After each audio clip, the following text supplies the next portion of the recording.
बिस्मिल्लाहिर्रहमानिर्रहीम। आज हम सीखते हैं कि हम अपनी ज़मीन का फ़र्द किस तरह घर बैठे अपने मोबाइल से या लैपटॉप से या कंप्यूटर से किस तरह 2 मिनट में निकाल सकते हैं, बहुत सिंपल तरीके से। इसके दो तरीके हैं, आप गूगल से डायरेक्ट भी निकाल सकते हैं और आप प्ले स्टोर से एक एप्लीकेशन इंस्टॉल करके भी निकाल सकते हैं। गूगल से जब आप निकालेंगे तो आपने पंजाब लैंड रिकॉर्ड अथॉरिटी लिखना है या फिर आपने पंजाब ज़मीन .gov.com लिखना है तो आपकी वेबसाइट खुल जाएगी। जबकि आज आपने जो प्ले स्टोर से एप्लीकेशन डाउनलोड करनी है वो पंजाब ज़मीन लैंड रिकॉर्ड अथॉरिटी के नाम से है। वो मैं आपको बाद में बताता हूँ वो कौन सी एप्लीकेशन है। तो पहले गूगल से हम चेक करते हैं। पंजाब लैंड रिकॉर्ड अथॉरिटी मैंने लिखा तो ये हमारे पास सामने जो पहली है ये पंजाब लैंड रिकॉर्ड अथॉरिटी निकल आई।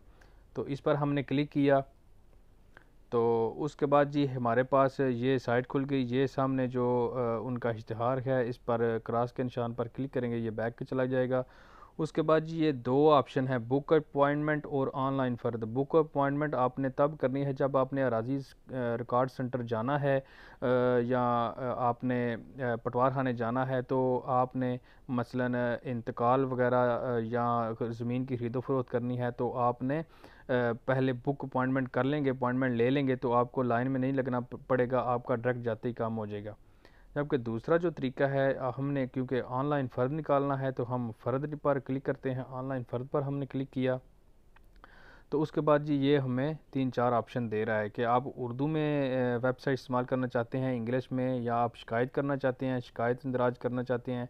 उसके बाद फ़र्द प्रिंट जो है ये आपके तब काम का है जब आपने ये सारा प्रोसीजर कर लिया हो, फ़ीस आपने जमा करवा दी हो जो भी बनती है। मेरे ख्याल में आजकल 600 फ़ीस है फ़र्द निकालने की।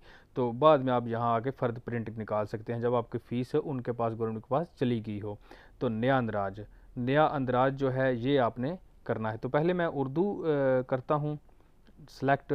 उसके बाद जी मैंने क्योंकि यहाँ अंदराज कर लिया है पहले ही तो ये मुझे दे रहा है कि आप अपना शनाख्ती कार्ड लिखें। आपने भी अगर अंदराज कर लिया तो फिर भी आपको लॉगिन होना पड़ेगा। तो नया अंदराज पहले आपको सिखाता हूँ किस तरह करते हैं। मैंने तो कर लिया है, आपको सिर्फ सिखाने के लिए 1 मिनट का मिनट। पहले आपने अपना शनाख्ती कार्ड यहाँ दर्ज करना है। ये आप दराज करेंगे तब आपके काम की ये वेबसाइट है। उसके बाद आप अपना नाम यहाँ दर्ज करेंगे। उसके बाद आप अपनी यहाँ जो सरप्रस्त है इसमें आप का सरप्रस्त वालिद है, जोजा, बेवा, हामद जो भी है वो आप दर्ज करेंगे यहाँ। उसके बाद जो आपने सरप्रस्त दर्ज किया उसका नाम लिखना है यहाँ नाम सरप्रस्त में। उसके बाद ज़िला कौन सा है आपका, तहसील लिखनी है। उसके बाद फ़ोन नंबर आपका 03 लिखा है, आगे जो 01 जो भी है वो लिखना है। उसके बाद ईमेल एड्रेस, ईमेल आपने सही देनी है क्योंकि बाज़ दफ़ा आपके फ़ोन नंबर पर वो OTP जो भेजते हैं आपको वो नहीं आता, ईमेल पर आ जाता है। तो ईमेल आपने देनी है, कभी फ़ोन पर नंबर पर, कभी दोनों पर आ जाता है, कभी एक पर आता है। तो उसके बाद आपने पता जो है ये लिखा दर्ज करें। ये पता आपने जो आपके शनाख्ती कार्ड वाला है ये आपने यहाँ दर्ज कर देना है। उसके बाद रजिस्टर करेंगे तो आप रजिस्टर्ड हो जाएंगे। उसके बाद मैं आपको बताता हूँ जिस तरह आपने लॉगिन होना है। तो ये जी लॉगिन वाला आ गया। यहाँ कह रहा है कि आप अपना शनाख्ती कार्ड लिखो, शनाख्ती कार्ड की किस्म आपका अपना सादा शनाख्ती कार्ड बना है। उसके बाद नाइकोब जो आपका वो शनाख्ती कार्ड है ओवरसीज़ के लिए बनता है, जो बाहर जाते हैं, बाहर बैरून मुल्क उनके लिए बनता है जिसे इंग्लिश कार्ड के नाम से हम जानते हैं। उसके बाद ओवरसीज़ कार्ड बनता है। उसके बाद पासपोर्ट। तो ये मैंने अपनी किस्म दर्ज कर दी। उसके बाद शनाख्ती कार्ड नंबर मैंने लिखना है जी, शनाख्ती कार्ड नंबर कह रहा है दर्ज करो। उसके बाद जी हम अगला प्रोसीजर करेंगे। ये बहुत सिंपल तरीका है जी, आप इस्तेमाल कीजिएगा घर बैठे। ये जो भी गवर्नमेंट दे रही है हमें ये इस्तेमाल करना चाहिए, यानी कि वहाँ रश भी कम होगा और हमारा टाइम भी बचेगा।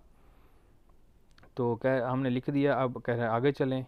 तो हम जी लॉगिन हो गए हैं।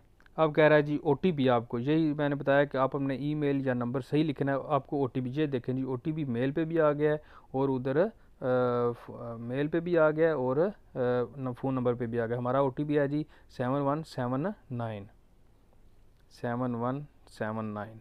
ये मेरा सारा जो एड्रेस है ये मैंने लिखा। OTP मेरे नाम सिम दर्ज है, ये मेरा सारा एड्रेस उसने पहले निकाल दिया। आप देख लेना कि आपका एड्रेस भी वो निकाल देगा। OTP है 7179, यहाँ हम दर्ज कर देंगे 7179। उसके बाद कह रहा है जी आगे चलें, आगे चलें जी। उसके बाद अगला प्रोसीजर जी अब शुरू हो चुका है। उसके बाद जी आपने यहाँ अपना ज़िला लिखना है जो भी आपका है, उसके बाद तहसील लिखनी है जो भी है, मौज़ा आपने लिखना है जो भी आपका मौज़ा है।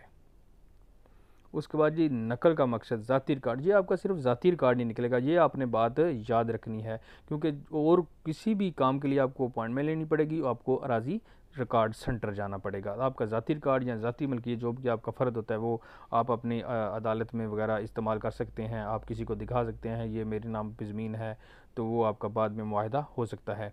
उसके बाद जी किस्म शनाख्ती कार्ड, किस्म शनाख्ती कार्ड वही हमने लिखनी है जो भी आपकी है। उसके बाद कहता है शनाख्ती कार्ड अपना दर्ज करें, यहाँ भी आपने अपना सही शनाख्ती कार्ड दर्ज करना है, तब आपका जाके फ़र्द निकलेगा।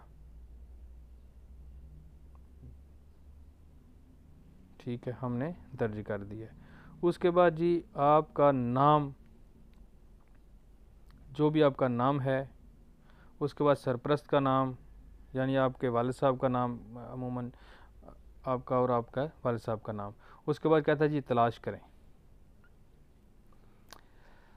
लो जी ये आ गया, ये 183 खेवड़ नंबर है, ये जो मेरे नाम है, ये मेरा शनाख्ती कार्ड नंबर है, और ये मेरा नाम और वल्दियत है, और ये कौमियत है। ठीक है, तो ये आपने चेक कर लेना है कि ये आपका ही है, तो आपको पता भी होगा तो ये आप को। उसके बाद ऊपर मेरा सारा एड्रेस, ज़िला, गांव, उसके बाद शनाख्ती कार्ड नंबर और शनाख्ती कार्ड की किस्म और तहसील वगैरह। उसके बाद आगे चलें। उसके बाद कह रहा था ये हफारत के हसूल के लिए हकदारान का इंतखाब लाजमी है, यानी मुंतखब कीजिए। यहाँ डिब्बा है जो, यानी यहाँ 2 3 भी आ सकते हैं, तो आपने फ़र्द कौन सा निकालना है तो उस पर क्लिक कीजिएगा, क्योंकि मेरा एक ही है तो एक ही। फिर आगे चलें जी। लो जी, उसके बाद कह रहा है जी ये आपका चलान नंबर है 1187 293, और आपकी फ़ीस है 650। ये आपने जमा करवानी है, उसके बाद आपका फ़र्द निकलेगा। हम लिख रहे हैं, आगे चलें जी। उसके बाद कह रहा है जी आप अपनी फ़ीस क्रेडिट कार्ड से जमा करवा सकते हैं, मोबाइल कैश से जमा करवा सकते हैं, और गवर्नमेंट पंजाब ई पेमेंट से जमा करवा सकते हैं। यानी कि मेरे पास मोबाइल एप्लीकेशन है, तो मैं आपको उसका तरीका सिखाता हूँ कि उससे किस तरह हम अपनी फ़ीस जमा करवा सकते हैं। और बाद में जब आपने फ़ीस जमा करवा लेनी है, आपकी फ़ीस पहुंच जाएगी गवर्नमेंट के पास, तो फिर आपको जो मैं पहले बताया था फ़र्द रिकॉर्ड, फ़र्द प्रिंटर रिकॉर्ड, तो आपने उस पर क्लिक करना है, तो आपका फ़र्द पीडीएफ फाइल में डाउनलोड हो गए आपके मोबाइल में सेव हो जाएगा, आपके मोबाइल में आ जाएगा। तो मैं बताता हूँ आपको कि अपनी अपनी मोबाइल एप्लीकेशन से किस तरह फ़ीस पे करनी है। आइए हम फ़ीस का तरीका जानते हैं किस तरह पे करनी है। ये मेरी यूबीएल की ऐप है, तो इसमें आप पेमेंट पे चले जाएं। उसके बाद यहाँ एक ऑप्शन होता है गवर्नमेंट एंड ऑनलाइन पेमेंट, यहाँ पे क्लिक करें जी। उसके बाद जी गवर्नमेंट पेमेंट आपने सेलेक्ट करना है। उसके बाद इसमें आपको एक ऑप्शन मिलेगा पंजाब रेवेन्यू अथॉरिटी PRA, तो यहाँ से आपने इसको सेलेक्ट कर लेना है। उसके बाद यहाँ जो आपका वो कोड है वो आपने यहाँ दर्ज कर देना है।